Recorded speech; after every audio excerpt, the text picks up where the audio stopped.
Hello and welcome to the 2024 season of Tournament After Action Reports with me, your host, Joshua Joshi Howard.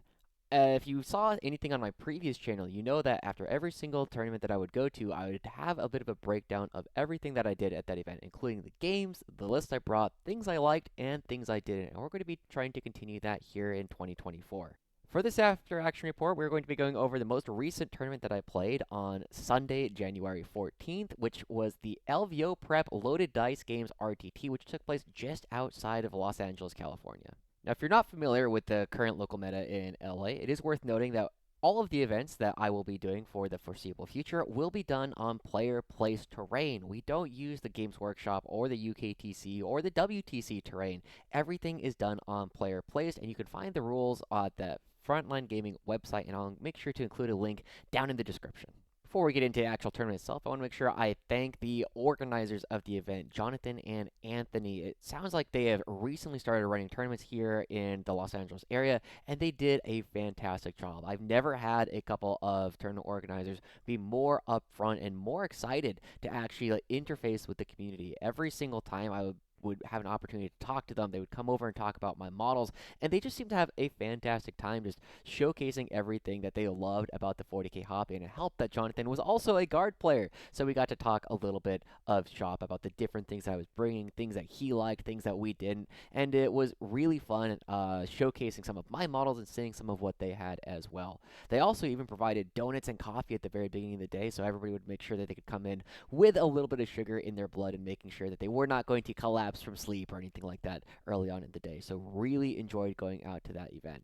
Because this event was intended as a preparation event for people who are going out to LVO, we were doing the first day's mission pack coming through from LVO, which included Mission J, Priority Targets, Chilling Rain, Crucible of Battle, Mission H, The Ritual, Chilling Rain, and Hammer and Anvil, and Mission L, Scorched Earth, Chilling Rain, and Dawn of War. And of course, we'll go over those a little bit as we start getting into the actual games.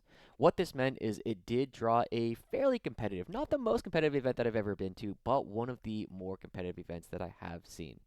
Before every event that I go to, I make sure to take a look at everybody who is going to be coming. Make sure I have a little bit of an idea of how strong the average player is going to be attending, what kind of list we expect to be seeing, and whether or not they are going to be players that I should really be trying to tailor my list in order to try and do something against. And this one was no different. At this event, we had one player coming in from the ITC top 500, two players in the top 1,000, and two players in the top 2,000 as well. But that said, almost every single player at this event had gone to at least one event during this ITC season, and we know that most of the players who are in the area tend to be relatively strong just because of how many events, how much War Decay is being played here in Los Angeles. We only had 3 players who had not been to an event during this ITC season so far, and so of the 19 players, that meant that 16 of us had gone to several events. I also know that more than half of the people who were participating in the event were actually planning to go to LVO, and so this was an opportunity to see a lot of the kinds of lists that people are planning to take to that event. And so I'll make sure to throw it up on screen so you can get a brief idea. But we had a couple of Orc players, we had lots of Space Marines and variations thereof. We had a couple of guard players with very, very different styles of units that they were actually bringing to the event as well. As always, I will be playing Astra Militarum, the Imperial Guard, for basically every event that I go to. And naturally, we aren't doing particularly well, but I feel as though I've come up with a list that has a lot of tools to play against a lot of the Terminator-style blobs that have become super, super popular. With all that in mind, let's go into the list that I actually brought to this event. For this event, I brought a list that was very similar to a list that I had actually brought a couple of weeks prior when I actually won another RTT as well.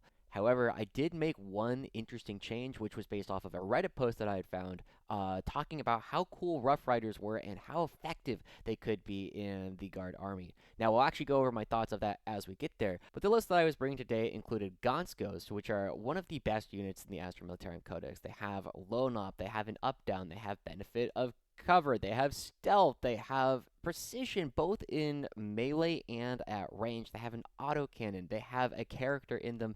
They can do basically anything, and they are one of the premier scoring units that the Guard actually have. And honestly, they are the only unit that I will build an Astra Militarum list, and without even thinking about what else is going in, I'll go ahead and plop Gaunt's Ghost in.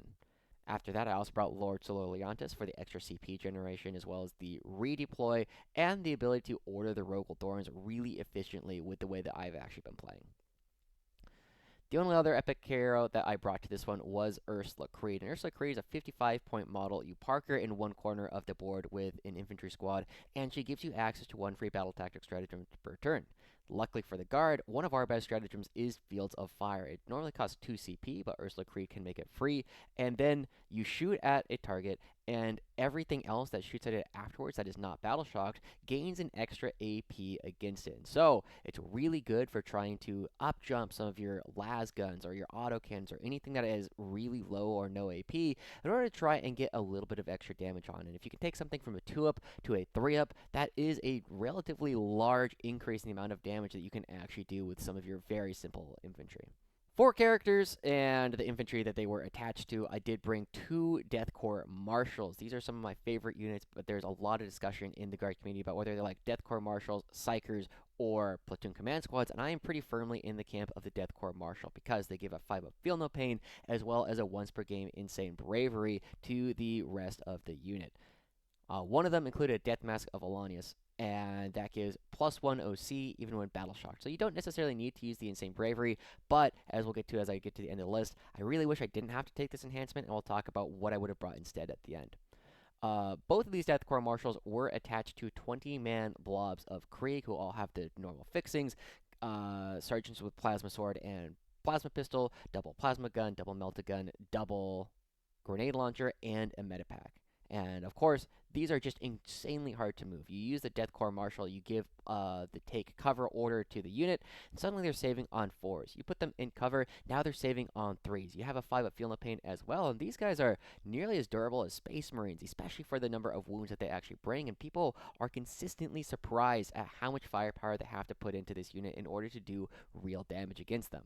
After that, I also brought a Platoon Command Squad with the Master Fox and Medipack, a Mortar, and of course the Plasma Pistol, and, you know, it's supposed to be a Power Fist, but I have it modeled as a power weapon, and so I just do it. Realistically, if they're getting into combat, I have bigger problems with them anyway, but I did have that. It was attached to Lord Solar and an Infantry Squad, which brought a Plasma Gun and a Mortar, and that was just there to provide a little bit of extra firepower, you know, to try and plank off some of the Aspect Warriors or any guardsmen or anything that are sitting on a home objective. And the bigger thing is this command blob works with Lord Solar Leontus such that he can give orders at 24-inch range, which is really useful for allowing him to order Rogal Dorns or other really big tanks from the safety of your home objective. For other characters, I also brought 2 Regimental Enginseers. These guys basically just work as the same kind of tech priest. They run around, they hug the butt of a Rogal Dorn, they make sure it always has a 4-up invul and is healing D3 per turn. And then, of course, they get angry whenever you have something that actually dies near them. If one of the vehicles die, they are so upset that you killed the machine spirit that they're going to get a couple of extra auto attacks. Ultimately, doesn't change a whole lot of what they do. I really think of the Regimental Enginseer as a 45-point upgrade to give your Rogal Dorn a 4-up invul and heal D3 per turn, and the model is there in order to just make sure that it works. We've already talked about most of the battle line that I brought in the 2 units of 20 Krieg and the 2 units of 10 infantry with mortars, and then I brought one more 10-man unit of Krieg. There's an argument that this could have been Catachans because of the scout move and the ability to play a little bit farther forward, but I don't have great models to switch them out for on the consistent basis, and so for this I ended up just bringing Death Corps of Krieg, and I didn't really have, like, the extra 10 points doesn't buy me anything either in order to switch them out. For other units that we brought, we did bring 2 units of 5 Tempestus Scions with Plasma Pistol Power Sword, Plasma Gun, Melt-A-Gun, and then the 2 Hotshot Lasguns. Naturally, you leave the Voxcasters out just because you don't use stratagems on these guys hardly ever. But that said, these guys are just here to do objectives in the back line, and you will see just how effective they are in one of the games later today. For the 2 centerpieces of the army, of course, I did bring 2 Rogal Dorn battle tanks with the Oppressor Cannon on top as well as the coaxial autocannon, a pulverizer battle cannon in the belly of the beast, the extra heavy stubbers, and multi-meltas. And I brought 2 of these, and I would bring at least one of them to basically any game that I would play. These tanks are so unbelievably tanky against most armies, simply based on the fact that they are toughness 12, 2-up save with a 4-up invul with the Regimental Enginseers. You're going to be looking at a average of 12 Lascannon shots that have hit in order to actually take these down, and they can blank one of them per game, of course, before you actually take the save, but it does mean that most armies bringing these big D6 damage guns in order to try and take down a Rogal Dorn are going to devote a lot of shots to actually try and clean up these vehicles, and realistically, I find that they don't really die unless you have something like a Tau Crisis Blob or Hell Blasters coming out from Space Marines in order to just burst them down with high AP, high volume, multiple damage shots. And that can be a bit of an issue, but we don't see all that many of those currently being played in my local meta. After that, we also have 2 units of 1 Scout Sentinel with Lascannons, Hunter Killer Missiles, and the Sentinel Chainsaws. These have the Scout move, they give the reroll once to hit. They have been considered one of the stronger units in the Guard Codex for a while, and there's no reason for me not to bring them to every tournament that I go to.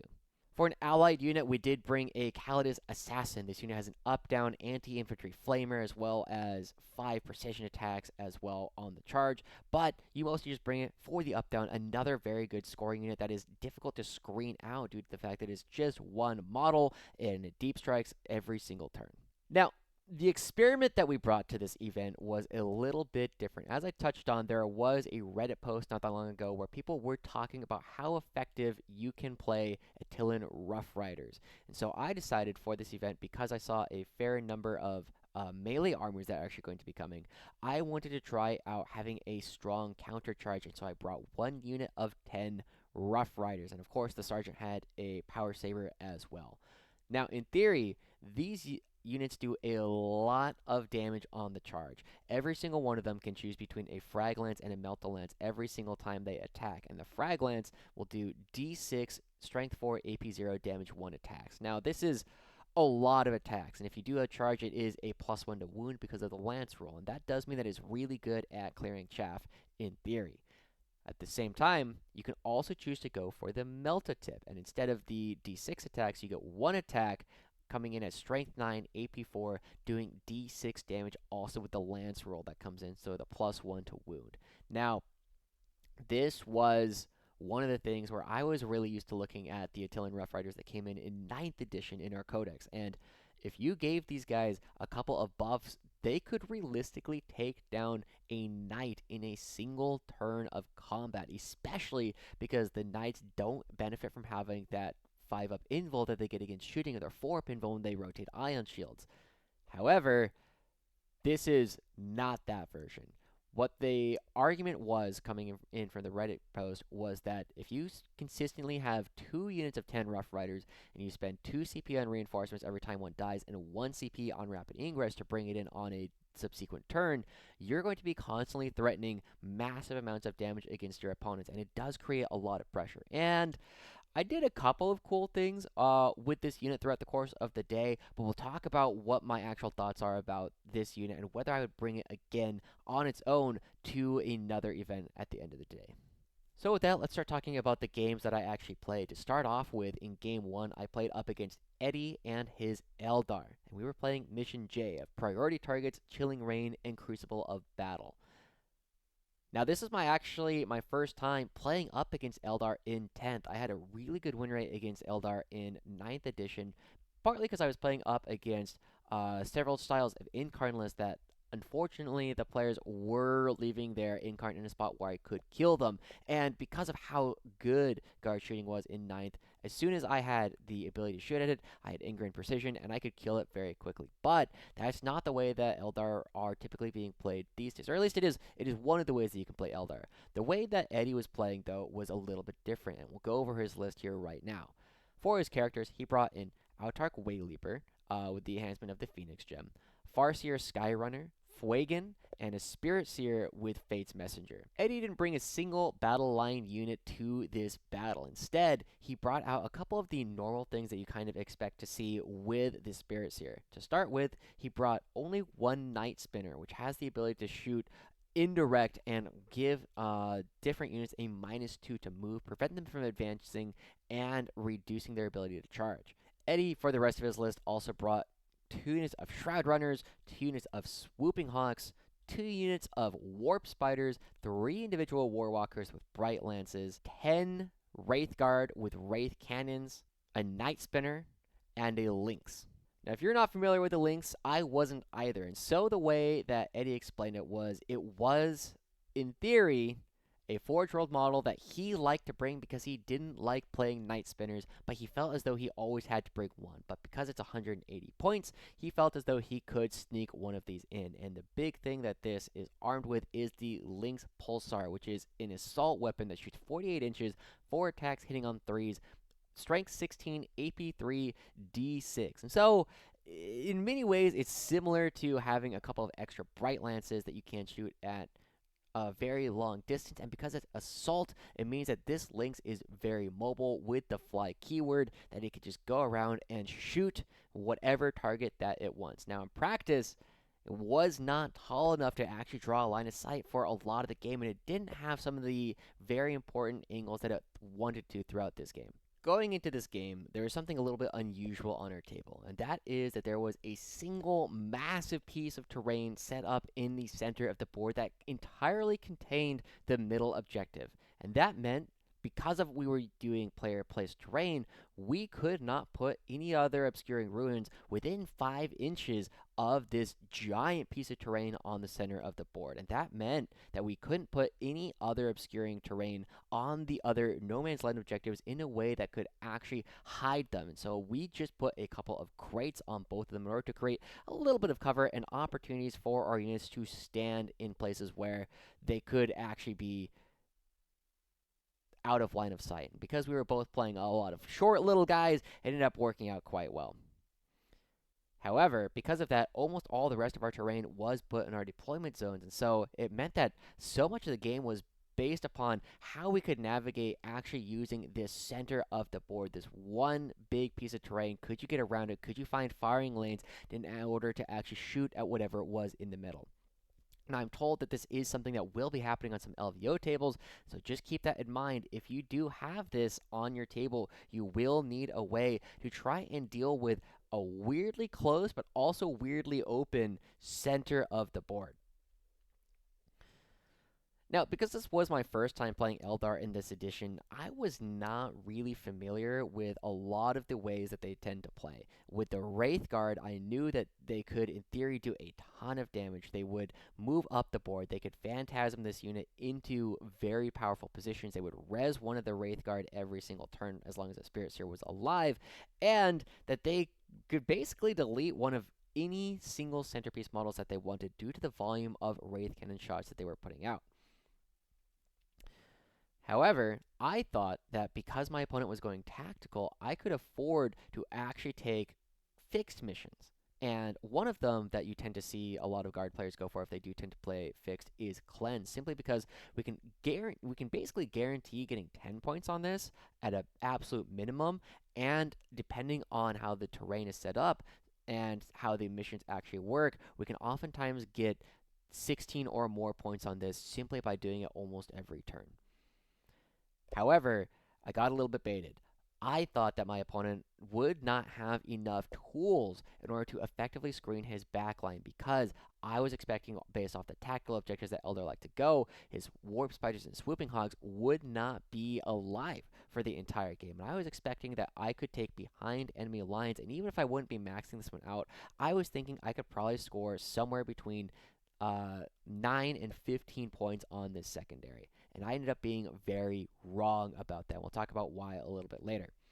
However, keeping all of this in mind, I was very confident that I could score maximum on primary, simply because I would have more units on the board at the end of the game than my opponent, due to the fact that we have the reinforcement strat, which means that you can bring one regiment unit back and put it in strategic reserve for 2 CP. Now, sometimes it's going to be a 5-man unit of Tempestus Scions, but it can also be bringing back 140 points of 10 Attilan Rough Riders or 130 points of 20 Death Corps of Krieg, and you can do this every turn as long as you have the CP, and you are, as long as Lord Solar lives the entire game, you will have 15 CP, meaning you could theoretically do it up to 7 times throughout the course of the game. With all that in mind, I ended up deploying with an intention to try and play for the northwest objective. Make sure I can cleanse that every single turn, and then hopefully having enough units left over to move towards the middle of the board, and then try and cleanse that on turns 3, 4, and 5 after my opponent has kind of run out of things, as the one advantage that the Imperial Guard does actually have in this matchup. However, as the game actually starts off, my opponent gets the first turn, and with that, Eddie takes one unit of his Shroud Runners and scout moves them a ton, and then he moves them even further with the insane range that they can actually move. He's able to block both of my Rogal Dorns from moving up, and I believe he actually gets a charge off on one of them. Even with my Overwatch, I was only able to kill one of the Shroud Runners as it moved up, and this was a bit of an issue because it created a spot where I could not move my Rogal Thorns out of the deployment zone on turn 1. And even though the Shroud Runners would very quickly die almost immediately after, it also meant that his Lynx and several Bright Lances were able to draw line of sight on my Rogal Thorns.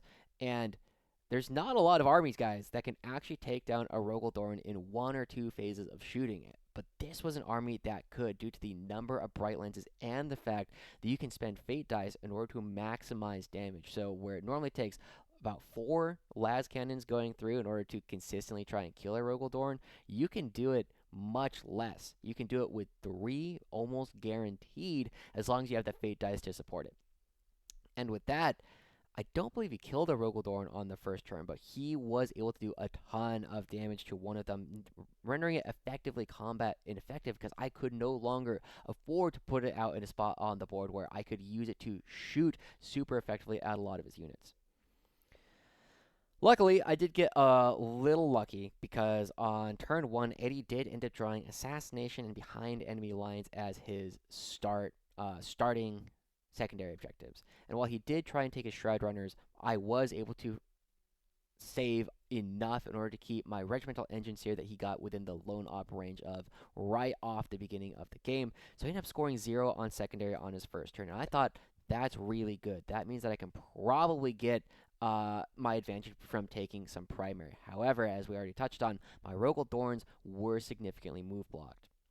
On my turn, as I was talking about, because I went second, I tried to pick up my Callidus, I tried to pick up Gaunt's Ghost, and I was looking for places where I could drop them in my opponent's backfield, but because he had so many different units across the side of his board, he had not just the one layer of screening where he had a couple of characters as well as a couple of swooping hawks to have the one layer. He had a second layer where I could not even drop the Callidus or Gaunt's Ghost within range to shoot the characters or to try and shoot the swooping hawks in order to take them down and make sure that I could actually get them in on a subsequent turn. And because of how deep this defense was against screeners, I was in a really tough position. I didn't realize that going into the game because I did not think he had enough models to do this. But credit to Eddie, he recognized this issue and he ended up using his Swooping Hawks and Warp Spiders to have a 1 or 2 or sometimes even 3 layer of defense against screeners throughout the entire battle.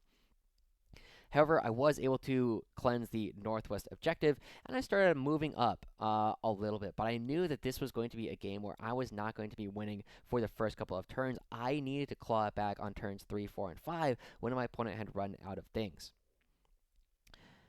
After the first turn, he does draw Tempting Target and Storm Hostile Objective on his turn, which was a little bit rough because he was able to take the northwest objective from me on his turn because I was not able to get enough infantry onto the northwest objective in order to actually make sure that I could take that objective, have enough OC on it, and do the action at the same time because I could not advance. And that meant that by taking a couple of Warp Spiders over and taking that objective from me, with one unit, with 5 OC, he was able to take that. And of course, with only 4 OC on the objective, I was not able to prevent it. And while I could have burned a CP in order to use the order during his command phase, because that order happens at the beginning of his command phase, I don't know what his actual objectives are, and it's not worth burning a CP to try and prevent that this early in the game because of how unlikely, especially drawing both of these objectives on the same turn is. But it ended up being 10 points, and because he didn't need to burn a lot of units in order to do it, he only sent 1 unit of Warp Spiders to go over to that side of the board. It was a brutal turn that I was taking from that, where he was able to score 10 secondary. Eddie also took his unit of Wraithguard during this time, and he moved him onto the center objective and effectively up to the wall on my side of the board, which put me in a really awkward position because if he has an opportunity to take those units and move them onto my side of the wall, he would get the first time to shoot unless I wanted to take an Overwatch, and I don't have any access to Overwatch better than 6s. And with a Rogal Dorn, I still might kill 1 or 2, but that was not something I should be counting on, especially because if they get shot, they have the opportunity to shoot back. And not just back, they can shoot at any target that they choose to. On my turn, I was able to score 1 behind enemy line stick. So I got the small. I got the 3 points off of that. But I was only able to cleanse the northwest objective again, and this was yet another staging turn as I was trying to move my infantry into position where they would be relevant. But after dealing with the first unit of Shroud Runners coming up, the second unit of Shroud Runners was able to kind of get in the way of some of my other units along the southern border. And as the Bright Lances come around, I had to devote a lot of firepower to killing off these Shroud Runners and the 2 War Walkers in order to just make sure that my Rogal Dorns would be safe, because I knew after having seen the firepower that he could put down on his first turn, I could not afford to just let these War Walkers live, and so I had to devote almost all of my firepower, and this took another turn. And so as you've already seen, I'm effectively 2 turns behind at this point. On turn 3, it was another disaster of secondaries coming out for me. He got extend battle lines and no prisoners as his 2 secondaries. So once again, he did not need to devote swooping hawks. He did not need to devote any new warp spiders in order to try and take these secondaries, because extend battle lines, he already controlled his home objective, and he's going to do that basically the entire game. He also controlled the objective in the southeast, where I had no opportunity to try and go for it. And so he gets that 5 points for free, and then on no prisoners, I have just enough kind of like little things running around. I had the 1 unit, I had 1 unit of Tempestus Scions that was chilling in his backline that he was able to pick up. After that, after that, the Wraith Guard popped out of his side of the board and were able to actually kill off another couple of Sentinels to make sure that he could get the maximum on no prisoners. And there was not a lot that I could really do about that. But because he's devoting his big units or units that are already in position, I'm not really in a position to actually kill off the units that I need to die in order to break his screening ability so that I can actually get into his back line. However, at the end of his movement phase, I did choose to try and bring on the Rough Riders. I knew that the Wraith Guard were coming out of the center building either this turn or next turn, and I wanted to have the 12-inch move off of my board edge in order to try and get into them and try and take them down. However, the problem was that he was still able to devote a little bit of firepower to them. Most importantly, he was able to shoot the Night Spinner at them with the incredible range that it has nearly across the board. And even though the Rough Riders can ignore the -2 movement penalty that we get, he was able to kill like 5 of them off of that alone. And I believe he killed a little bit extra with some fire from a Warwalker or Wraith Guard or something that was able to get in range, and he just wanted to make sure that they were dead. And so by the time the Rough Riders actually got in on my turn 3, they were combat ineffective, and they were not able to do any real damage. But as we get into turn 3, I'm in pretty dire straits. I have to bring in the last of my units at this point of the game, and I bring in a unit of 10 Krieg on the northern wall up near the links and where a couple of warp spiders are in order to try and make sure that I can, from that point, move the 20 unit of Krieg that is chilling on the northwest objective even further onto the board and use the 10 unit of Krieg to make sure I can cleanse that objective every single turn. My turn 3 was neat, but ultimately not as good of a turn as I needed. As he started bringing out a couple of the Wraith Guard to shoot on his turn 3, I was able to return fire, and I was able to take out most of the Wraith Guard, but more importantly than that, I was able to use one of the 20 Krieg blocks in order to wrap it in combat.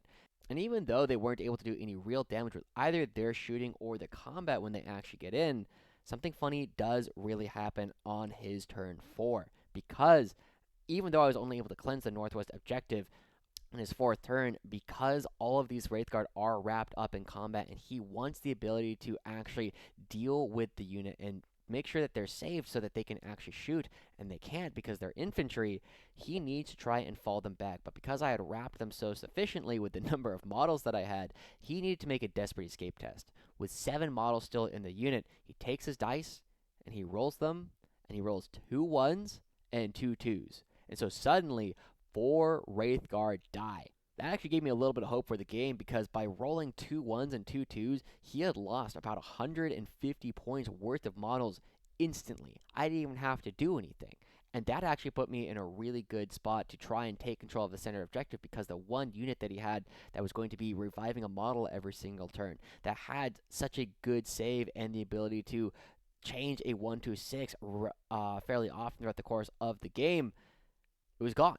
I was suddenly able to take control of the center objective. However, the other objectives that my opponent got at this point were cleanse and investigate signals. And one of the things that he knew at this point was, because I had enough OC having charged the Wraith Guard to be on the center objective, in order for him to max out cleanse, he could cleanse the one in the southeast, but in order to cleanse the one in the center, I needed to lose enough models for him to control it at the end of the turn. And this is maybe the one time where he put out enough units that I could try and kill, but he used some swooping hawks in order to get onto the objective, and then between that and the rest of his fire with the Night Spinner and some other swooping hawks, and even the Lynx contributing damage, he was able to kill just enough of the Death Korps of Krieg in the middle of the board, such that he controlled it in order to cleanse both objectives. His other objective that he also got was investigate signals, but he decided that it was more worth it to continue screening me out and deny me behind enemy alliance points than it would be to get an extra 2 points investigating the northeast signal, because he could not get to the northwest nor the southwest corner. My turn 4 was unfortunately not that impactful either. At this point, I've been maxing primary every single turn, but so has my opponent, because you only need to control 2 objectives. I was controlling the southwest and the northwest objective. He was controlling the northeast and the southeast objective. And there was a little bit of play over the center objective, but it wasn't scoring me extra primary throughout the course of the game. Instead, I needed to try and get things onto his side of the board as soon as possible, but he had actually moved up his Lynx along the northern wall, and while I was able to get a charge off of it and get a bunch of extra movement at this point, it's still such a large model that you have to get as many units in base to base as possible when you go for a charge. And because of that, my 20-man Death Korps of Krieg that I had along the northern side of the map basically ends up wrapping this giant vehicle as it runs in, and is suddenly super strung out, not necessarily able to get an opportunity to get wholly within my opponent's deployment zone relatively soon. And at this point, I'm still not able to get any behind enemy alliance points, and so I've only been able to get 3 points for behind enemy lines on turn 2. I still am able to kill off a couple more units, but I can't get anything onto his side of the board. I'm only able to cleanse the northwest objective, because even though I had a couple of models still left on the center objective, they end up failing their battle shock test and are not able to do the action at the end of it. And so, at this point, at the end of turn 4, I've only gotten 8 points from cleanse. I was hoping to have 12 at this point, as well as only 3 points on behind enemy lines. I'm in a really good position to max out on primary, but my opponent is not far behind, because if he controls the northeast and the southeast objectives all 4 turns in 2 through 5, as well as controls one of them at the end of the game, he's going to be getting 45 on primary, and I can only get a 5-point lead, even if I do manage to take all 3 of the objectives that I want in order to score the 5 points extra at the end of the game. On my opponent's turn 5, he ends up drawing Engage on all fronts and Bring it down. Now, because he hasn't spent any CP to re-roll new orders at this point, he does so because he has effectively killed all the vehicles he's going to be able to shoot. I did still have a Rogal Dorn at this point, but he was not going to be able to draw a line of sight and put anything more substantial than some small arms fire into the tank. So he did send that off, and instead he was able to draw a Defense Stronghold. Now, he was able to score Engage on all fronts and Defense Stronghold relatively easily. However, during his movement phase, I did rapid ingress 1 unit of 10 Rough Riders that I had revived earlier on in the game onto the southern border, and I was thinking, this unit can either try and take away the southeast objective on turn 5 in order to deny him some primary points, or it can move elsewhere on the map in order to try and do at least a little bit of damage. And finally, on my turn 5, I get everything I can really ask for. I get the Rough Riders to move along the southern border. They are able to take away. I give them duty and honor for +1 OC, and so I get 5 horses onto the southeast objective in order to take that from him, flip it at the end of the game to deny him 5 primary points. At the same time, the Deathcore Krieg had been whittled down in the melee because he brings over a couple of units in order to shoot them, and that meant that because they were no longer super strung out, as I go for a fallback and a desperate escape in order to be able to move through his unit, I was able to get enough infantry across, or rather, I was able to get every single infantryman that was still in the unit across the line in order to score another behind enemy lines. But ultimately, I made a really big miscalculation this game going up against Eddie, in that I did think that I was going to be able to get more behind enemy lines because he would have to devote his screening units to actually score secondary points. But as we talked about, almost every single time he drew one, he did not have to move. He drew assassination, and he tried to go for it, and behind enemy lines relatively early in the game on turn 1, where they were going to be very difficult to do, and so he kind of gave up on doing them anyway. He never drew capture enemy outpost. He never did anything where he would have to come onto my board or even in the center, because he never drew deploy teleport homers. And so while I do feel as though Eddie got a little bit lucky on the secondaries that he did draw, I misidentified that I was going to be able to try and put things in the back line, and I was not able to do so whatsoever. And so at the very end of the game, I ended up losing this one 88-78. And ultimately, I thought this was a pretty decent result. Going into this one, Eddie was one of the higher ranked players that was actually going in. As I mentioned, there were 2 players in the top 1,000. I was one of them, and Eddie was the other. So I was pretty happy about the fact that going up against Aeldari, which I know is statistically a very bad matchup for me, as well as the fact that he was one of the stronger players at the event, I didn't feel too bad about losing this, especially since it was my first time going up against this army. To address the Rough Riders that I actually brought in this, they were useless. They did almost nothing. That I kind of wish I had brought either 2 units of 10 more infantry or 1 unit of 20 more infantry, or honestly, almost anything else, because this unit just did not have an opportunity to do any damage. I think I got 3 Rough Riders to get a charge off on the Wraith Guard, which, as I said, was combat ineffective. I maybe killed 1 Wraith Guard with that, and when I brought them back after they finally died, I brought the Rough Riders on, and they did not even get a charge, because I wanted to make sure that they were not going to be overwatched by Warp Spiders, because the Warp Spiders, even though they don't have the highest volume of shots, I did not even want to risk giving the overwatch over to my opponent such that I would not have enough OC on the southeast objective to deny him that at the end of the game. So ultimately, 1 game, Rough Riders, not worth it so far. They ended up costing me 3 CP over the course of the game that I probably could have used for better uses over the course of the rest of it. So, you know, a little battered and bruised and a little worse for wear. We went to go get lunch. I ended up hanging out with Omar, who was my first ever tournament opponent. And Omar's a pretty funny guy. If you ever watch this, Omar, hey, thanks for inviting me to hang out with you guys. I would love to go get dinner with you guys next time. I just was not able to do so after this event. However, after we finished that, I ended up going up against James and his Salamanders. He was playing a Vanguard Spearhead detachment of Space Marines, and we were doing this one on Mission H, the Ritual, Chilling Rain, and Hammer and Anvil. Now, as we get into it, we'll just go ahead and talk about James' list right away. He was running a Captain and Terminator armor with the Blade Driven Deep, giving the rest of the unit Infiltrators, which, when you're a bunch of Terminators, is a pretty awesome enhancement. He also had a Librarian in Phobos armor, which had the Execute and Redeploy enhancement, and a Lieutenant with Combi weapon with the Shadow War Veteran.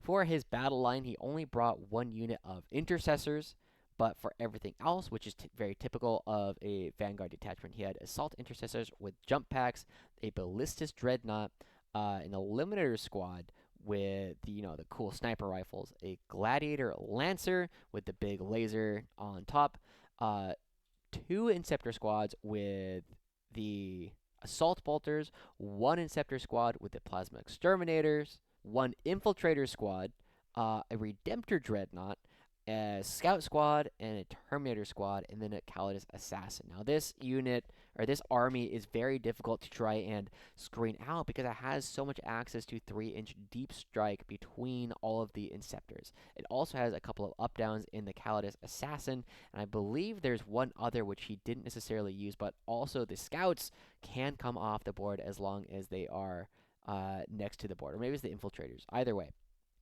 they're just units that can move around the board relatively quickly. Now, with all this in mind, playing on the Ritual, I thought this might be okay. But this was a game where I knew I could not try and go from behind enemy lines again. And so some of my fixed objectives were not looking great. Assassination was not good because my opponent only had 4 characters. And so I could get 16 if I managed to kill all of them. But it was going to be difficult to actually get to both of his, or to his lieutenant and to his librarian. He did not have enough vehicles either for me to justify taking Bring It Down. And then Storm Hostile Objective is really, really tough. I could try going for deploy teleport homers, but I was not going to take control of the center of the board until the Terminators were dead. That was going to probably be turn 3. And then if I'm only getting small teleport homers every single turn, it's not great, especially if I'm going to be taking 2 turns not having access to this at all. I'm not going to be getting things into his deployment zone nearly as often as I need them to. So instead, I chose to go tactical this game going against Vanguard. One option that I did have was because we were on the Ritual, and you can both create an objective and also cleanse that objective in the same turn, as long as you have 2 different units on the objective. I could have tried to go for cleanse and engage on all fronts and try and spread out, simply because that was going to be a natural consequence of playing on this style of game anyway. I can probably be in 3 table quarters every single turn, but as we'll talk about throughout the game, this was not the deciding factor throughout the course of the event. During Game 2, we made a bit of a mistake at the beginning of the game that probably impacted the outcome, especially for the way that I wanted to play the game. And that mistake that we made was that we had forgotten that on the Ritual, you are supposed to remove the No Man's Land objectives other than the one that starts the game in the middle of the board. And that means when we went to go play as terrain, I used some of my terrain in order to try and protect further out on the field than I needed to go. One of the things that you oftentimes see on the Ritual, especially when player plays terrain, is that you don't need to move your terrain particularly far forward in order to set yourself up to have multiple spots on the board where you have objectives that are just right outside of your own deployment zone. And because they are so close to your side, there ends up being a lot of no man's land in the middle that is just empty ground. But my terrain was farther forward than it probably needed to be, and that meant that several of the ritual objectives that I ended up creating, in order for them to be in places where I could kind of defend them, it ended up being in a spot where my Death Corps Krieg ended up being shootable at all, rather than just completely hidden by a line of sight blocking terrain. This ends up being a pretty big deal later on in the game. But the other thing about this game is that we were playing on some of the, let's say, more narratively inclined style of terrain. As you can kind of see from the photos, we had a number of pieces that were really cool, with like foam board and cobblestone made out of like PVA foam and whatever. Jonathan and Anthony and whoever else had built them had clearly put a lot of love into them. They were really, really thematic, and it was all kind of mossy and overgrown, and it felt like overgrown castle ruins in many ways. Unfortunately, these were really atypical for what you would play in a competitive environment. Not saying that they are unusable, just that they really break a lot of conventions that a lot of tournament players will go to. And this is the second game in a row where I've had terrain that is cool, and I would absolutely play for like narrative campaigns and crusades, but not necessarily the kind of terrain that I would be excited to play at for an event. But anyway, as we start going up, I end up getting the first turn. We are both doing tactical objectives, and I get no prisoners and cleanse. And I don't remember exactly what it is that I killed off in the first turn, but I am able to both build an objective and cleanse in the western half of the map. Because we're playing the Hammer and Anvil deployment, I set it up in the northwestern part of the board. No. Because we're doing the Hammer and Anvil, and I'm going to treat the short board edge as the southern part of the board, I end up getting it in the west, off towards where, one of the no man's land objectives will eventually be on the left side of the board. I also have a second unit there. I end up using another unit of infantry to do the cleanse action on that one as well. And so I end up scoring, a couple of points. I'm off to a decent spot, and because you only score for the no man's land objectives, neither of us are going to be in a particularly strong position to consistently score the middle objective and get primary. We should both be expecting to probably get a hefty amount of primary throughout the course of the game. On his first turn, because he has his infiltrating Terminators, he ends up drawing Assassination and Cleanse, and he marches his break of 10 Terminators directly up the board, and unfortunately, I make a pretty big mistake here. I actually put my Scout Sentinel in a position where I thought it was screening, but I had moved my Rogal Dorn too close, such that afterwards, he's able to use his charge, his pylon, and his consolidate to get his Terminators into a Rogal Dorn that I have deployed on the eastern side of my deployment zone. And as a bit of a spoiler, this Rogal Dorn ends up never actually firing a regular shooting phase, because every single time it is required to fall back and shoot. Excuse me. Because every single time it's caught up in melee, and it has to fall back so that my other Rogal Dorn and any other pieces that I have can actually shoot it. And eventually, it ends up just dying, having only ever shot Overwatch the entire game. He only scores the one cleanse, because he does a similar thing, but his terrain is a little bit more favorable for him, because it is in a position where it's a little bit further back, and he is able to actually do the cleanse objective over there as well. As I said, my Rogal Dorn on the eastern side of the board ends up getting caught up in the melee. And even though it doesn't take a lot of damage from the Terminators, I don't even think it takes any wounds at all. He is also able to do a little bit of damage. I think he does 6 damage between a couple of Lascannons from the Ballistus and maybe some other fire that he was able to do through the Rogal Dorn on the western side of the map. But I ended up falling back the eastern Rogal Dorn and using my western Rogal Dorn to shoot up the Terminators. I also get Bring It Down and Investigate Signals. And this is where, as I'm looking at the board, I'm able to march up the Attilan Rough Riders, and I go, yes, this is a perfect opportunity to see how effective the Rough Riders are, because I'm able to move them into such a position that they are able to get a charge off up against his Redemptor Dread.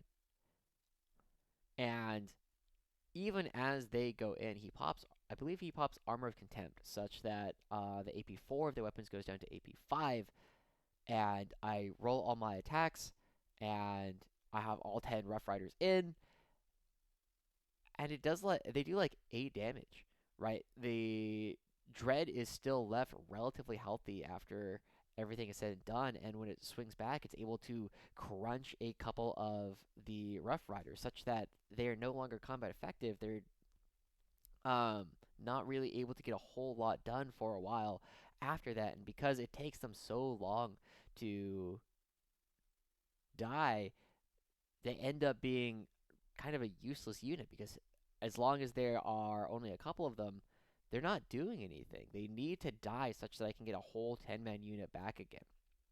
And eventually, as I go in and do only meager damage to this Ballistus Dreadnought, because my other Rogal Dorn has to devote all of its fire to try to kill the Terminators.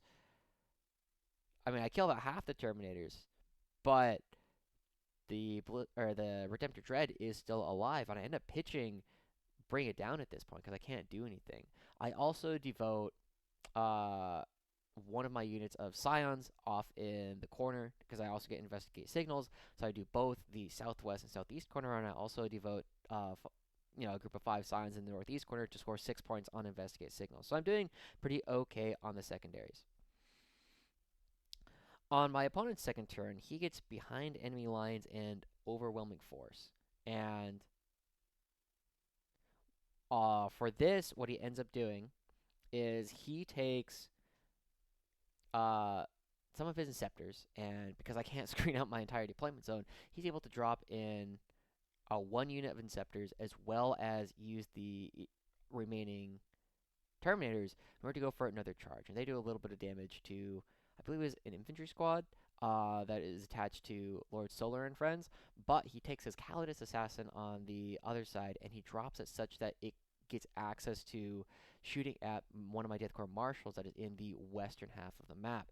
And using the Neural Shredder, he's able to take that down relatively cleanly because I believe he rolls all 6 attacks and then anti-infantry 2+. He's able to just get through both the invul save as well as the feel no pain. He ends up taking that down as well. So he ends up getting the 1 for overwhelming force, and he just has the Terminators and everything else still in my deployment zone. So I've been having trouble actually dealing with the Terminators. He gets the second charge off onto the Rogal Dorn, and something at some point gets an Overwatch off. I believe this is one of the 2 Overwatches that the Rogal Dorn is able to get off, and I think it kills a Terminator, but still, the fact that there are 3 or 4 Terminators still running around in part of this combat means I'm having a massive problem actually dealing with this, because in order to deal with a Terminator blob, 2 Rogal Dorns should generally kill a Terminator blob or something similar in one phase of shooting, or effectively like make it combat ineffective at that point all by themselves.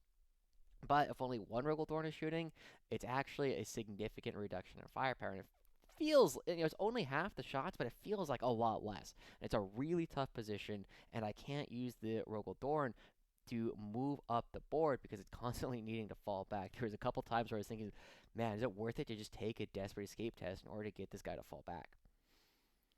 Anyway, he ends up getting 8 points on his secondaries on the second turn, and on my third turn, I end up drawing Capture Enemy Outpost, Deploy Teleport Homers, and Area Denial. And on his second, or no.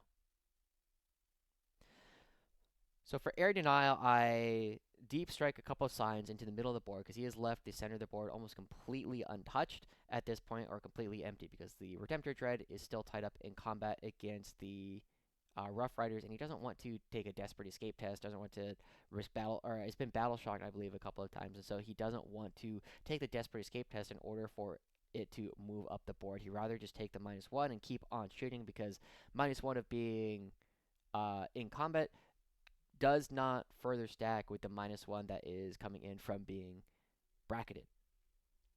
But anyway, so I end up scoring 15 on primary on turn 3, because on my first turn, on my second turn, I'm able to build objectives, and then I have Scions that had rapid ingress onto the middle objective. And so at this point, I'm doing quite well on primary. But I draw Capture Enemy Outpost and deploy Teleport Homers, and I'm able to use the Scions that had Deep Strike behind. They had died. I spent 2 points to put, what do you call it? To put them in strategic reserve, and then I teleported that unit of Scions into his backline in order to deploy a new teleport homer there. I also just immediately pitched Capture Enemy Outpost, because there's no way with his 12-inch no deep strike bubbles in his side of the board that I was ever going to be able to realistically take those from him. Also, because my Attilan Rough Riders are battle shocked, couldn't give them an order. They did not have any OC, so they could not even get to his home objective and actually take it from him. So I ended up using new orders to pitch that one. I got deployed teleport, or and I got area denial. So I ended up getting a very clean 10 points off of this. I built the 2 objectives on the west side, and at this point, my other 20-man unit of Krieg on the east side ended up building another objective there as well.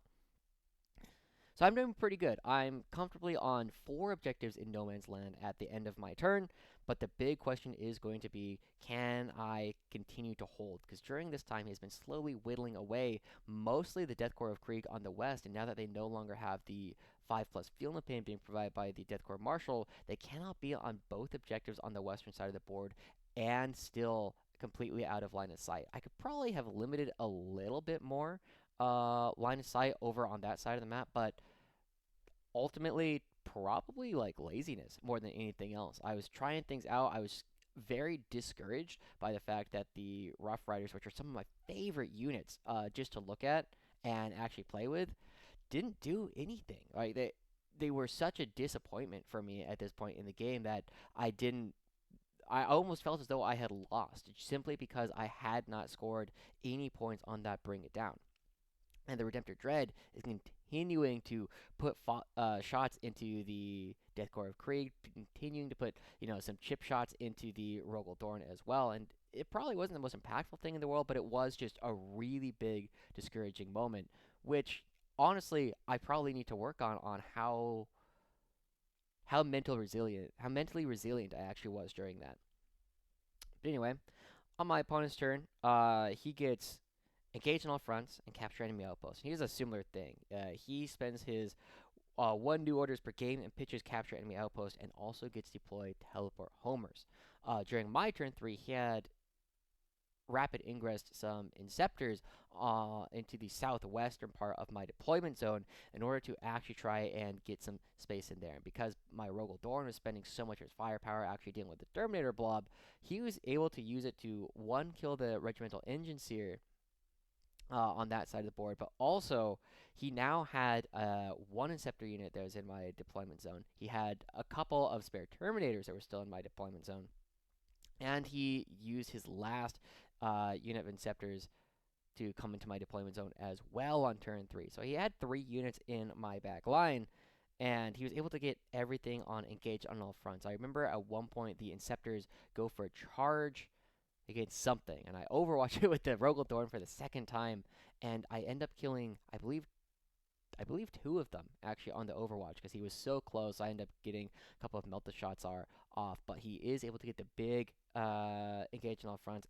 On my turn 4, I end up drawing behind enemy lines and engage on all fronts, and at this point in the game, my ability to continue to play is starting to run out. I was able to take my Gaunt's Ghosts, which had taken a little bit of damage, but they weren't in engagement range.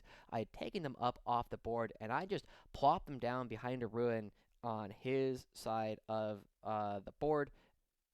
And the Scions that I had used to deploy a teleport homer had somehow survived previously. I believe they only had like 1 or 2 guys. And I was able to get the big behind enemy lines and engage on all mini engage on all fronts. But the issue was now I was finally able to deal with all the threats that were on my side of the board. The Inceptors were finally all dead. The Terminators were finally all dead.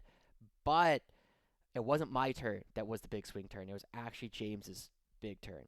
And this is where he knew he needed to get me off of the primary. And he was able to move some of his Marines off on the western side, and they were able to move up when he drew no prisoners and storm hostile objective. It was a perfect storm of him going for a couple of charges on the western side, cleaning up what was left of the 20-man Death Korps of Krieg, and I did not have enough CP to actually res that unit, partly because he finally killed off the last of the Rough Riders at this point.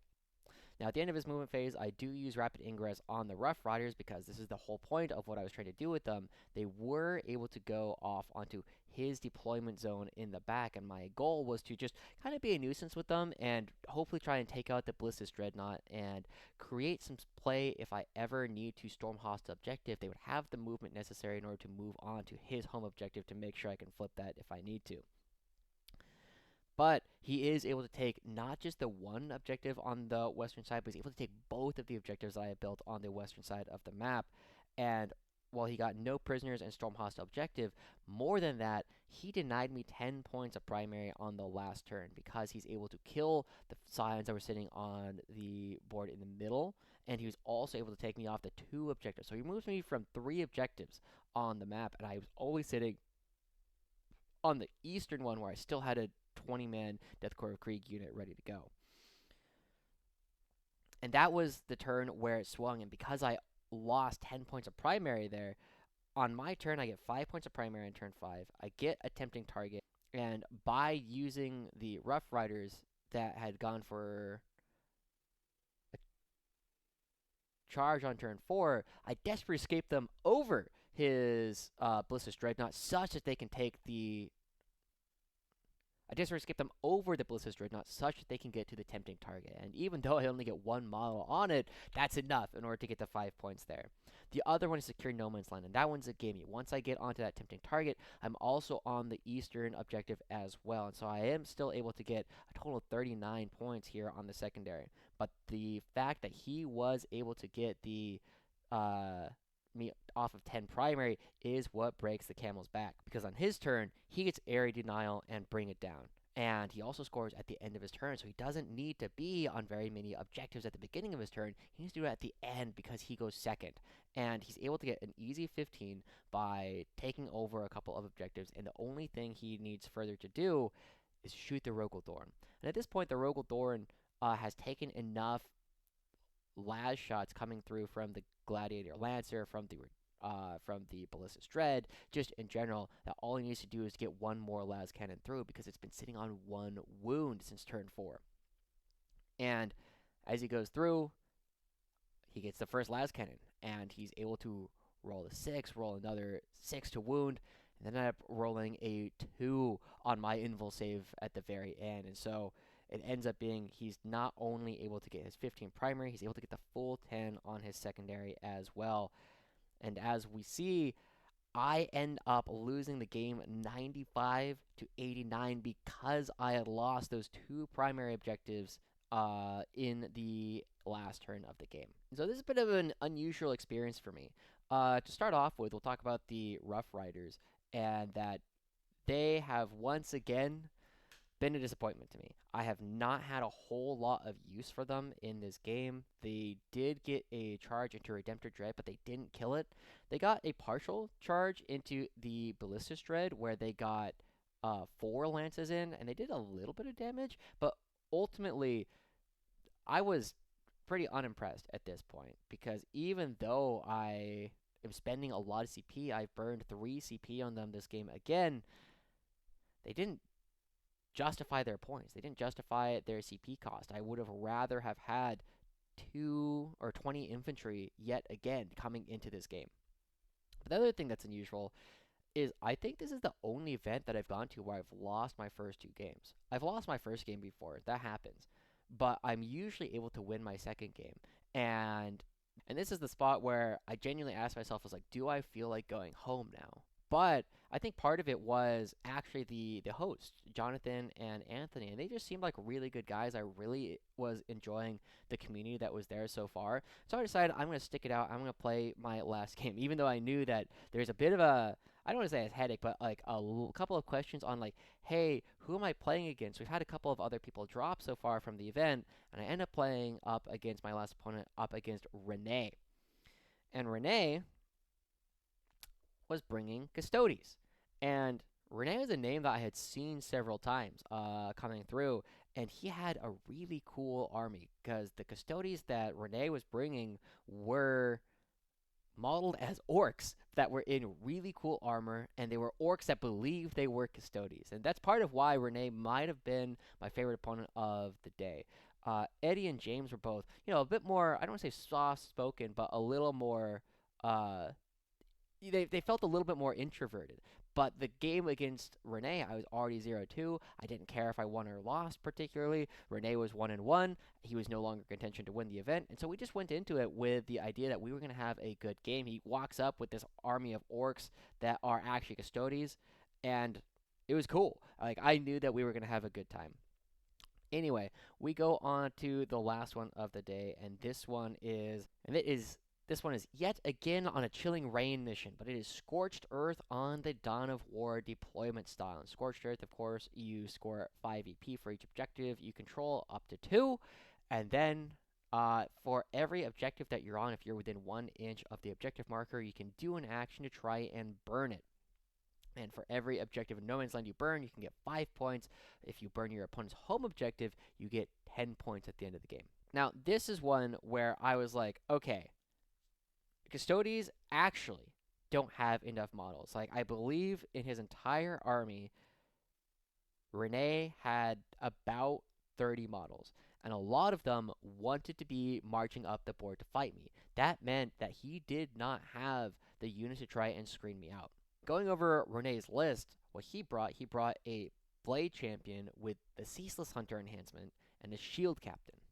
Then he brought 2 units of 5 Custodian Guards, 1 unit of the Prosecutor Sisters, Callidus Grav Tank, 2 units of 5 Custodian Wardens, each with a Vexilla, a Venerable Land Raider, a Callidus Assassin, and Lord Inquisitor Kyria Draxus. So when all is said and done, Renee actually had exactly 30 models in their entire army list, and that meant that I had the opportunity to try and go for another set of fixed objectives. Because it was Dawn of War, this is also a situation where even though like the absolute area of the deployment zone is about the same, it's a lot more spread out, right? It is hard to efficiently screen out the entire deployment zone, kind of regardless of what your actual army is, just because there's so much space from one side to the other. So what I ended up doing, we had a bit of a discussion. I decided I'm going to go behind enemy lines and deploy Teleport Homer.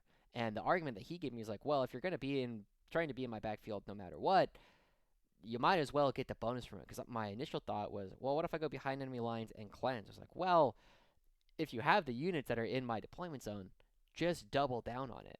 And I think you should be able to do it. My opponent also went fixed objectives as well. He chose to go for Assassination and behind enemy lines. And Assassination was interesting. I was talking to him a little bit after the game, but regardless, it's hard to bring fewer than about 5 characters, right? Most players are going to be bringing Gaunt's Ghost, which gives you 1. You're going to be bringing at least 2 general officers. Sometimes this is like Death Corps Marshals, but it can also be tank commanders, so you're looking at 3. If you go the Lord Solar route, that's a 4th. If you're bringing big tanks, you're looking at maybe 1 or 2 Enginseers. Then you also have Creed, who's pretty good. I know some people are bringing Strachan as well. The Callidus is another one. So you very quickly find yourself going up to like 9 characters. And our characters are weak, right? We do not have characters that are really durable. Our most durable character by a decent margin is Lord Solar, and he is toughness 4, 8 wounds, 4 up and vulnerable save. So, like, he's going to take a lot of damage, and most characters and most, like, close combat units can actually just kill Lord Solar on the charge. So, it's relatively easy for him if he can get to my characters to wipe them out. Then Renee also goes for an interesting deployment because I have so many more pieces to put down. Obviously, I could start with like, hey, these Gaunt's Ghosts, they're going to be alone up in this corner. Hey, the Callidus is going to be alone up in this other corner. Hey, I'm going to put this command blob on my home objective. I have this Creed that's going to hide behind whatever other terrain I can find. I have just a lot of units in order to wait to see where he's going to deploy. And he goes for an interesting deployment. Obviously, he puts his sisters on his home objective. He puts 1 unit of Custodian Guard in Deep Strike. And then he basically puts almost everything in the northwestern side with his idea that he's going to come and he's going to come punch a hole in my western side of the board and then slowly sweep off to the east. However, this means that the northeastern corner of the board has basically nothing in it. He put his Callidus Assassin as a lone up over in that corner, and that was it. And so, as I set up, I put both of my Rogal Dorns kind of in a spot where if he wants to get to my side of the board, they're going to be running headlong into the double Rogal Dorns. And between the Field of Fire strat, the double Rogal Dorns, and I also put my unit of 10 Rough Riders over behind line of sight blocking terrain, he's going to have to go directly into my Rogal Dorns. He's going to be in a perfect spot for me to get a charge off with my Rough Riders, and I'm very convinced at this point, it's like, oh, he needs to go first, and he needs to hit hard by turn 2, or I'm probably going to win the game. As it is, I end up going first, and I start scoring my secondaries right off the bat. I scout move 1 Sentinel up the eastern... I scout move 1 Sentinel up the eastern flank, and it moves into his deployment zone by advancing. So even though it gets within 12 inches of the lone up Callidus, and it's in his deployment zone, I'm not able to shoot the Callidus. I'm not able to do an action to deploy a teleport homer, so I already capped deploy teleport homer at 16, but I've already started scoring behind enemy lines. At the same time, I don't move a whole lot else. Oh, I did move a Scout Sentinel within 18 inches of the Land Raider that did have the Custodian Wardens and the Shield Captain in it, and so I was able to get the reroll ones. And so after that, I put some shots from the main gun of both the Rogal Dorns and the autocannons, and even though I don't kill it, I think I take it down to 7 wounds between the Lascannon, the Hunter Killer, and the main guns and the autocannons of the Dorns, which is a pretty respectable damage, ultimately, just going up against this toughness 12 machine. But that's about it. And I think by moving my Sentinel within range where he could actually get a charge off from the Wardens as they come out of the Land Raider, it's a bit of a bait that he ended up taking. And I didn't intend it as a bait, but it ended up being one because he says, I think this is it. I basically don't believe you. I told him all the guns I had in my Rogal Dorns. He basically said, I don't believe that they are going to be killing my Warden Blob. They have a once per game, 4 up Feel No Pain for a phase, and they have 2 up normal saves, 4 up invul saves, and they're toughness 6, and for everything that has a higher strength than their toughness, it's a -1 to wound. So even my oppressor cannons, which are strength 12, they would normally be wounding on 2s, are now still wounding on 3s. And he didn't think that I had enough firepower in order to realistically take them down. So he ends up taking them out, and they charge into the Scout Sentinel. Of course, they tear it apart. I don't spend the CP to actually revive it, because I'm like, I'm more interested in making sure I can keep my Death Corps of Krieg alive, because I do have one 20-man blob basically in the middle of the board. I have one 20-man blob on the eastern objective as well, completely uncontested on that side. And then on my turn, I ripped the Wardens a new one, right? They are just completely left out in the open. Both Rogal Dorns are within 18 inches, and because they are close enough, I am able to get the lethal hits because I remain stationary. The multi-meltas are in range. I get rapid-fire stubbers. I use Creed's Field of Fire stratagem, which ends up getting vected by his Callidus, but I use it in order to kill, or to get the extra AP up against the Wardens, which means that they are saving on 3s if they're not in cover. At the same time, I'm getting blast, I'm getting everything through, and when the Rogal Dorns are all done shooting, it is left down to one Warden and the Shield Captain. And at this point, I still have my Attilan Rough Riders who are ready to charge in. And I'm almost a little disappointed at this point. Like, I was kind of hoping that there would be enough of these Wardens left that I got to see how effective all of the Melta tips were going to be against this kind of infantry. But by the time they end up going for a charge, there wasn't a whole lot left. And I did end up using 1 CP to reroll one of the Melta tip damage rolls going into the Shield Captain, because I think it had 8 wounds or some really large number like that. And so I rerolled a 1, ended up being like a 5 or something, and ended up killing it. But realistically, like, looking at it, I would have guessed that these Rough Riders probably would have killed like 2, maybe 3 Custodians on the charge if I'm lucky. But the other big thing that I do on my turn is he drops his Callidus on his home objective. And I use Gaunt's Ghost. I pick them up and I send them into the middle of the board, because I know I have deep striked both units of Scions into the northeast corner, with the idea that one of them is going to be hiding out in the northeast corner, deploying a teleport homer every single turn, right? Making sure that I can do that in his deployment zone, and he doesn't have a lot that he can do.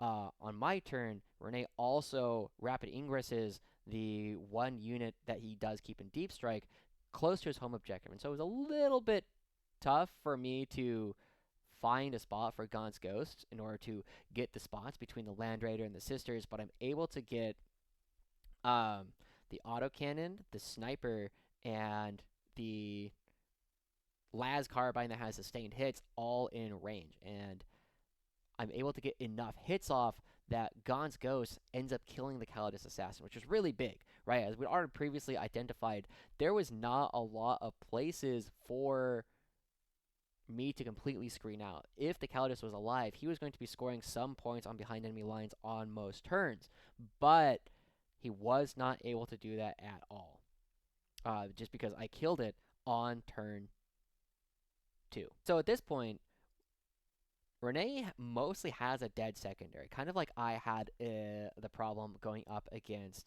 Eddie in my first game. He was now looking at behind enemy lines that he might score 6 points on it maximum. And the one unit that was likely to get into my side of the board relatively quickly was wiped out. The Callidus, who could sit in a corner being blown up, was wiped out. And he needed to be in like severe, almost panic mode in terms of like trying to find his way back in. And I think I remember saying at the bottom of 2, like, I'm pretty sure I have this game in hand. Like, it's hard for me to lose from this position because he is so bottled on one side of the board. That said, on my opponent's turn 2,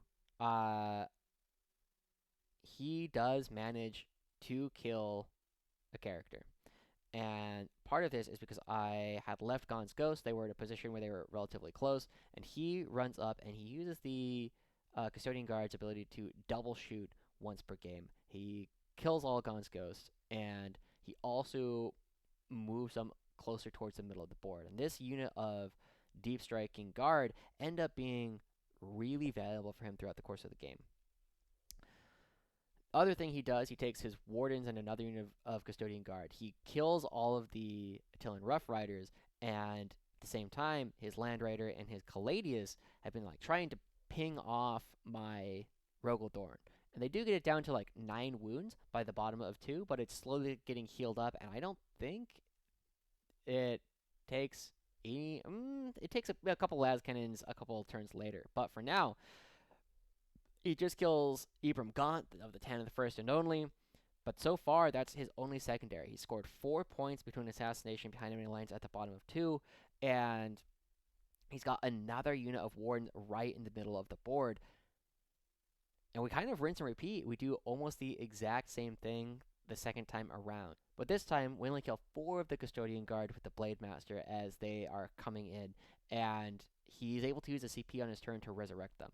However, because he killed my Rough Riders, I had spent the 2 CP and I put them in Strategic Reserve. And then I had a really big decision point. I was like, do I want to spend the CP to Rapid Ingress them on a future turn, or do I want to bring them in? But either way, at the bottom of 2, he's only killed 1 character. He's largely bottled up on his side of the board. And on my turn 3, I bring in the Rough Riders from Strategic Reserve on the northwestern side in his deployment zone. And they are 9 inches away from his Callidus tank. And when I bring them in, I think this guarantees the game in a lot of ways, because he either needs to turn around and deal with these Rough Riders, or they will get multiple charges off on the Callidus, then onto the Land Raider, and they will take control of his home objective and burn it if he's not able to kill them. At the same time, my Silence have moved up, and they are slowly whittling off the sisters that are holding his home objective. And the big thing is, these Rough Riders land their 9-inch charge. I think they end up rolling a 10, and they get into the Callidus. And I'm like, yes, we have done what the Rough Riders want to do. They want to be charging things, they want to be killing things, and they do 10 wounds to the Callidus. So even though they are in a really cool spot, they get the charge off, they don't kill what they're supposed to, right? Like, this is the kind of unit where, because they are strength 9 on the charge with +1 to wound, up against most reasonably tough vehicles, anything toughness 10 or above, they're still only winning on 4s. You're hitting on 3s, winning on 4s with 10 attacks. It's just not a lot. Yes, they're going to be putting a lot of things on a 6-up or an invul. Yes, they have D6 damage, but D6 damage is just so wildly swingy. The Callidus ends up living with 2 wounds at the end of it. And so, I am, yet again, uninspired by these Rough Riders, right? They probably kill 2, maybe 3 Custodians on the charge, but they have failed to kill a Redemptor Dread. They have failed to seriously injure a Ballistus Dread. They have also now failed to do any damage in my game 1 against the Eldar, and they have failed to kill a Callidus tank on the charge. So all in all, just not particularly impressed with this unit. I can see how you could do a unit or like a list completely built around them, but as a tech piece in another army, the only real use I see for them is maybe as a counter charge like I had intended to do with the Wardens as they were moving up the board. But anyway, we're getting ahead of ourselves. They managed to make that charge. I continue to deploy teleport homers and take pot shots with my Sentinel, which I have been having remain stationary to hopefully get the lethal hit to try and take down the Callidus from long range. But I'm scoring really well. I'm behind enemy lines and deploy teleport homers, and I will for the entire game. That's basically not something that Renee can actually deal with. But on his turn 3, he finally gets a couple of things going for him. One, he gets the reduced Warren squad, and he spends a CP to bring a model back, which is hilarious to me as a guard player, that you can spend 1 CP and their models are so valuable that you spend 1 CP to bring back 1 guy. But, that's just the difference between playing one of the, by definition, the most elite army in the game, and an army that spends the lives of our soldiers like bullets.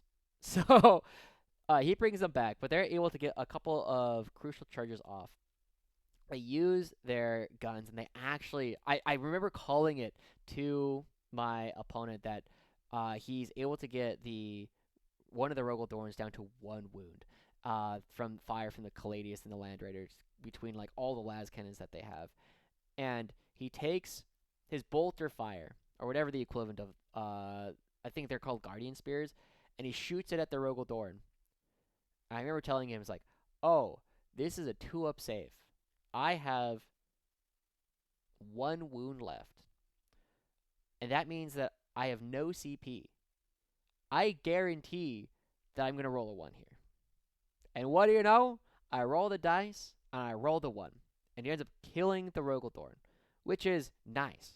Really nice for him, because now it means that his Callidus and his Land Raider have much less firepower that they need to worry about. He also makes the charge with the remaining Wardens, and he gets into my other Rogal Dorn and the Infantry squad plus Lord Solar plus Platoon Command Squad blob that is on my home objective. And he is able to use... I don't remember if it was like the Epic Challenge stratagem or something built into the Custodes, but he's able to use the precision in order to put it onto my character. And he just chops up the platoon commander that's in the command squad. He's like, I really need to get that. The other character that he gets is I had left my Callidus over, and I was like, I think this Callidus, even though it's worth 4 points as an assassination target, I think it's probably good enough to kill something. So he ends up chopping that one to bits as well. So he gets 4 points on that assassination. I was like, oh, well, that was a waste of my Callidus, but at least now I know, right? Like, it's one of those things where it's like, you need to find out, you need to see it for your own eyes. And the fact that it's strength 5 and doesn't have like an anti-infantry profile means that the Neural Shredder actually tends to do a lot more damage than a lot of the attacks, especially against like heavily armored targets, just because they tend to be pretty tough. Anyway, he gets the Callidus, he gets the platoon commander, and he also charges into the unit in the middle of the board with the Custodian Guard, and there's a Death Corps Marshal with them, and they're able to kill that down because they've been taking chip fire over the course of the game, just getting shot by small arms in the middle, and so they were picked up there. So he ends up getting 3 assassination targets on turn 3, and at the same time, the Warden unit gets into my backfield, so they're able to get some behind enemy alliance points. So he actually gets 15 points of secondary on turn 3. However, that's about the last secondary he scores the entire game. I'm continuing to deploy teleport homers. I'm continuing to be behind enemy lines. On turn 4, the Scions finally take control of his home objective from him, and they try starting to burn it. I don't really expect the burn to go off, but if it does, cool. An extra an extra 10 points are coming through. And I remember working it out, right? Like if you burn a no man's land objective versus just like sit on it for an extra turn, it's the same amount of points. So the only way to like really burn an objective 4 points is if you burn an objective you don't think you can sit on an entire turn. But you can definitionally like burn it and then like sit on it the next turn because it goes off at the beginning of your next turn, and it's weird, right? Like it is. I don't think this is a particularly well thought out mission in a lot of ways, just because if you can sit on it and burn it and then but not be able to sit on it for a couple of extra turns, it's like, well, why? Anyway, my gripes with the mission aside, they try to burn the enemy home objective, and the big thing that ends up happening on this turn is I kill all of the wardens that are in my backline, including the Blade Master. So really, all my opponent has left on the board, he's got a 2-wound Callidus. He's got, I believe, like maybe a 1-wound Land Raider because it's just limping around at this point. But he's got his Custodian Guards, and both units are somewhat active. One of them goes and it kills off the Scions trying to burn his home objective.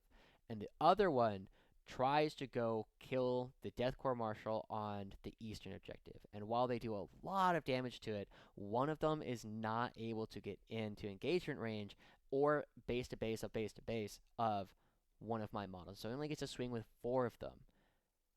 And this is actually an interesting spot because I was talking to some people on a guard Discord that I'm a part of, and I asked them, do you guys ever use the suppression fire stratagem that we have? And for people who aren't familiar, suppression fire is a 1 CP stratagem. It's not a battle tactic where you shoot something, and you shoot something, and if it's not a vehicle or monster, that unit is -1 to hit for their next turn, both in shooting and in melee. I think I had some CP at the time. I don't remember exactly, but I think this might have been the only time I can think of where it was worth doing. Because if he is not able to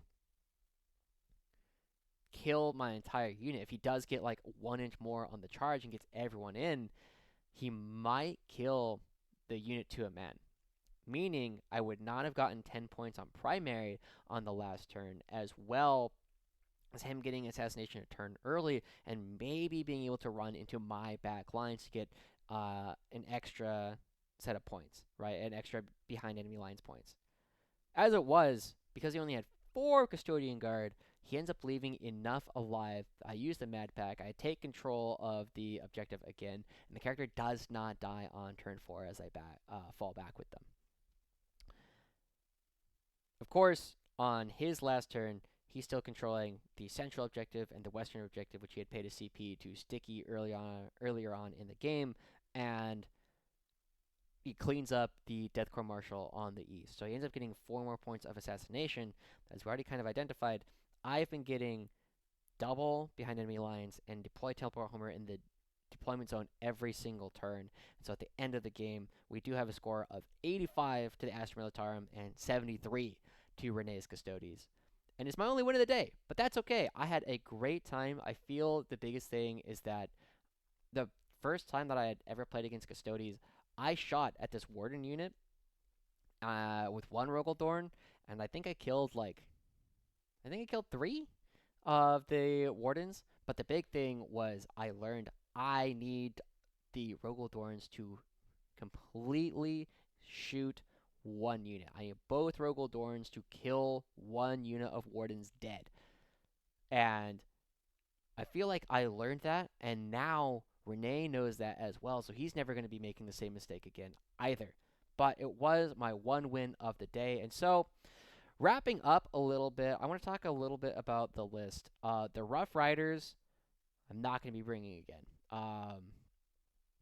At least until I can build a an army that is much more melee focused, where I'd probably be bringing 18 Bulgrin, 30 rough, maybe 20 Rough Riders, but a much different style of army that is trying to create pressure, constantly use the reinforcements to create these waves of horses that are going to be coming at the enemy. But as a tech piece, unless I am very confident that the meta at this one event is going to be dominated by units coming in that are melee focused, that are trying to get into my face, I'm not going to bring them. They are 140 points that are not as useful as 20 infantry. The other thing that I would love to change about my list, and I touched on this at the very beginning of the day, I had two enhancements. I had the Drill Commander enhancement and the Grand Strategist enhancement. One of them was on the Death Corps Marshal, and the latter was on the Platoon Command Squad. I entirely forgot about it the entire game, the Grand Strategist one, because I didn't really have to give an extra order. But that's 25 points between those two enhancements. I want that to be a Cyclops demolition vehicle, but I did not have a model for that. I am working on that right now. I have one of my friends printing up some Cyclops for me so I can bring them, and they are going to be the no Ripper Swarms for the list. They just kind of hide behind enemy lines and get things done. But at the end of it, I went 1 and 2. If you look at my ITC profile, my name is Joshua Howard, which you will be able to find me relatively easily. This is my second worst event that I've ever had. I don't feel that bad overall. I actually really enjoyed the event, both because I played two very close games. As we touched on, I lost to Aeldari, which is a very tough matchup, in a close game up against a pretty strong player. My second game, I've also had some trouble with this. The last time I played up against the Vanguard detachment from Space Marines, it also was going to be flipped on turn 4, and I think it was actually the same mission. I believe it was on the ritual as well that time around. But either way, it's a matchup where he can do enough damage that eventually his ability to put his units wherever he wants and the incredible toughness of guys that he brings makes it very tough for me to actually take them down. And then I also got to showcase that I had learned something from one of my previous events as well. So overall, I really enjoyed it. I remember that Jonathan and Anthony were asking, like, hey, if you were to come out for a GT, what kind of price point would you want? What would you want to be different from this one versus a different kind of event? And ultimately, I will plan to go to it. The only thing that I would ask is, a little bit more competitive terrain, and I know there are plenty of people in the area who have terrain that they can bring in order to guarantee that we have a little bit more of a competitive board for people to play on in the future, because I did have one board with a weird LVO giant piece of terrain and one board with very fluffy terrain, which was very cool. I really loved playing on it for narrative style games, but just not for a competition. And then the third board that I played up against Renee was a much more competitive frontline gaming style terrain. I believe it's the one with like all the spiky things. It's like black and blue. And anyway, I'm sure you could find it if you really look for it. I might put a photo up. But really had a good time with that one. Now, if this is your first time watching one of my videos, as you've probably noticed, this is a new YouTube channel. I did have one that I had some League of Legends content and just some other things that I would put on there. This one is going to be dedicated to doing Warhammer 40k, and maybe Old World if I end up getting into that one. But for now, it is going to be focused on 40k and events that I do. And so thank you for watching this one. I would love if you would like, comment, subscribe. It helps with the algorithm a lot. And if this goes well, it will hopefully be part of my income. I'm looking to set up a Patreon and figure out how to even just get this channel monetized in the near future. So any subscription would mean a lot to me. The other thing that we're planning to do is I'm getting a home table set up. So I'm getting some terrain. I have things set up. I have the cameras necessary. So hopefully by February, I'll be able to start recording my first battle reports as well. So you can kind of see. My plan is to do each game and do it as 2 videos. The first video is something a little bit more what you guys are used to watching. Something that is filmed with maybe a camcorder or a phone or something that's reasonably high quality to just kind of showcase the game as we play it. And the second time, I'm going to be taking the exact same battle report and editing it down with a very competitive style breakdown. This is what happened. Here is where I moved my units. Here's what we were trying to do. This shot that, this shot that. How well did it perform? And hopefully this will be helpful for a lot of competitive style of players who are looking for the decision making that's coming behind a lot of these battle reports. To actually get in the players' heads for them to learn what works, what doesn't, and how can I improve my own game. I will be a very guard-focused player for the near future, so if you enjoy watching Astra Militarum content, please make sure to like and subscribe. Please make sure to come back. I will continue doing that. I will try and experiment with lists, and I'll continue going to tournaments in order to do these after-action reports as well. Speaking of, the next one that I'm planning to go to is going to be, it's called New Year, New Wah, going on in Cypress, California, just outside of Los Angeles. If I see you there and we play a game against each other, hopefully we'll have another good game. I always love playing against new people, and if we have a good time, maybe you could even make it onto the YouTube channel yourself. But for now, this has been Joshua Joshi Howard. This has been the breakdown of the LVO Prep Loaded Dice Games RTT in January 2024. Good luck to everybody who's participating at LVO this upcoming weekend. Good luck with your games, and I hope to see you again soon.